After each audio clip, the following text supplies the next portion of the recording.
Hey, everybody, it's me, Sarah, your Christian forgiveness coach, and you are watching or listening to Forgive Everyone for Everything Every Day Right Away. This is episode number 76, and we're going to talk about trust, forgiveness, and how to trust, specifically, how to trust again after being hurt or betrayed.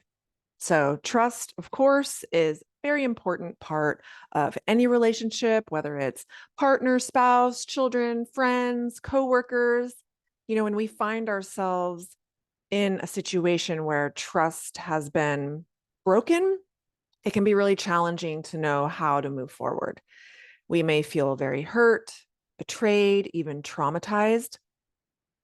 But if we want to continue the relationship, we need to understand trust. You have probably heard things said like, trust is something that must be earned, or trust has to be rebuilt. But I want to offer you something a little bit different today. So, have you ever thought about where trust comes from? The dictionary definition of trust is a firm belief in the reliability, truth, ability, or strength of someone or something. Okay. So a lot of times we might think trust comes from what someone else does or doesn't do. Like they're a trustworthy person or they're not. We can either trust them or not. And we often make trust like a blanket thing rather than breaking it down in certain areas. The truth is, though, trust is a belief, which is really a decision that we make, and it is available to us at any time, and it does not depend on the other person. And it can be thought of much like forgiveness as a gift that you give yourself. Trust is a gift you can give yourself. And I think it's important to say deciding not to trust is also an option. No good, bad, right, or wrong here. It's important. But the truth still remains, it is a decision that you can make and it's not dependent on someone else.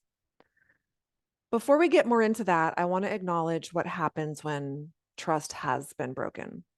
And I know from experience that feeling of betrayal can be one of the most painful experiences you ever go through emotionally. It's a lot, right? It can be such a challenging time because not only do we feel betrayed by a loved one, but sometimes we also add that extra layer of beating ourselves up with thoughts like, how could I have let myself be fooled? I can't believe I didn't see the signs, or I never should have trusted them in the first place. And it's scary because not only, you know, do we start to question, everything we thought we knew about the past and the relationship up until this point. Now we have to face this future that feels completely unknown. It wasn't what we thought it was or what it was going to be. And everything we thought we knew can feel like a lie. And we not only feel betrayed by the other person, but it's almost as if somehow we've betrayed ourselves. So when trust is broken, it can cause such a range of emotions: anger, sadness, betrayal, even depression. It can cause the person that's been hurt to feel very anxious, very insecure, question their own judgment. And I just want to acknowledge that that is valid, just to kind of validate those emotions. So when trust has been broken, now what? Where do we start? And I think one of the first steps in rebuilding trust is to acknowledge and take responsibility for the breach.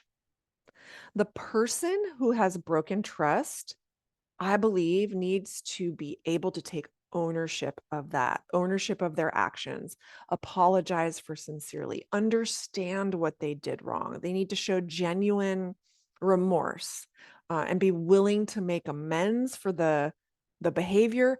And I think this is really important, agree that they don't want to repeat it. Okay.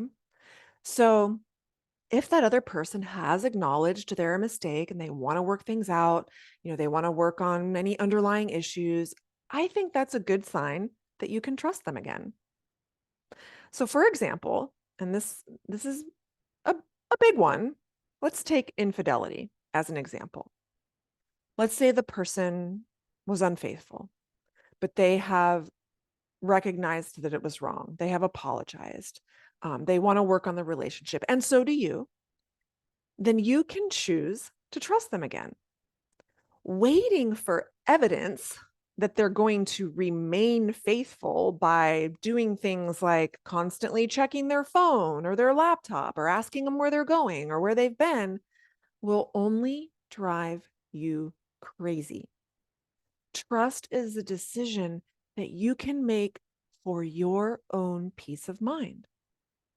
You can't ever know for sure if someone is going to do something or not, but you can choose to trust them based on the information that you have in that moment for reasons that you like, as well as faith in yourself and your own judgment.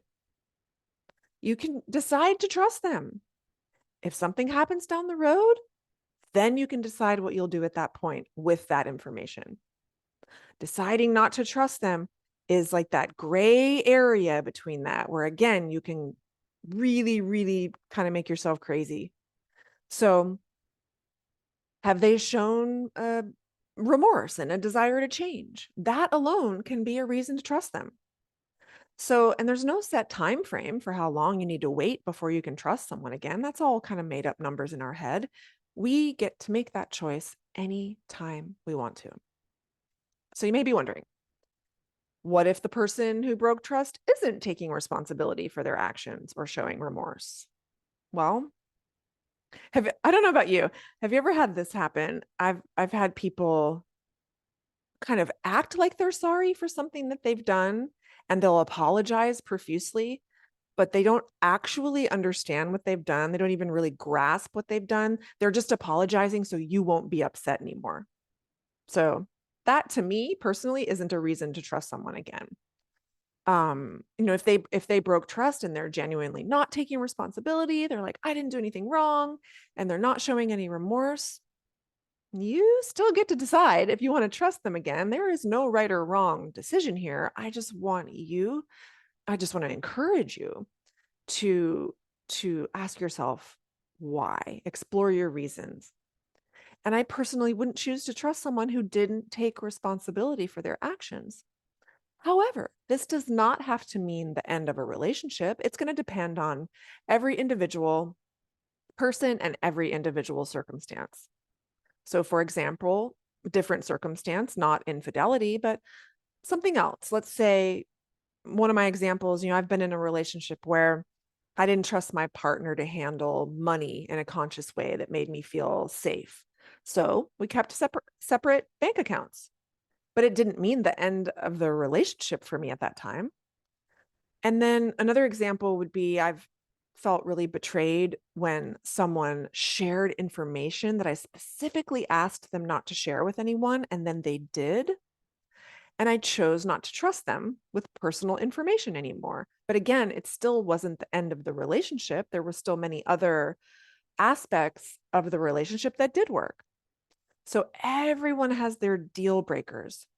And it's really important to know what yours are. And that can change over time. Not every breach of trust will mean the same for every person. And again, it changes over time. You might decide later in life, that relationship no longer serves either of you, vice versa. You no longer want to trust this thing, or you no longer like your reasons for not trusting or trusting. Totally up to you. Important to communicate with each other, express feelings honestly, do our best to have healthy adult conversations about what the expectations are. And again, no rules. You get to decide. So, trust is a choice. We choose to trust someone based on our experiences with them and the information that we have. And just want to reiterate, super important to take care of ourselves through the process of forgiving and trusting. And never forget, I always encourage you to seek support, friends, family, therapy, coaching, whatever it is, take care of yourself. Relationships can be hard. And they require effort and honesty and difficult conversations and communication. And it can take some time to figure that out. But we can make it a lot easier when we decide to trust because we trust ourselves and our own judgment. Okay? I hope that helps. Talk to you next time.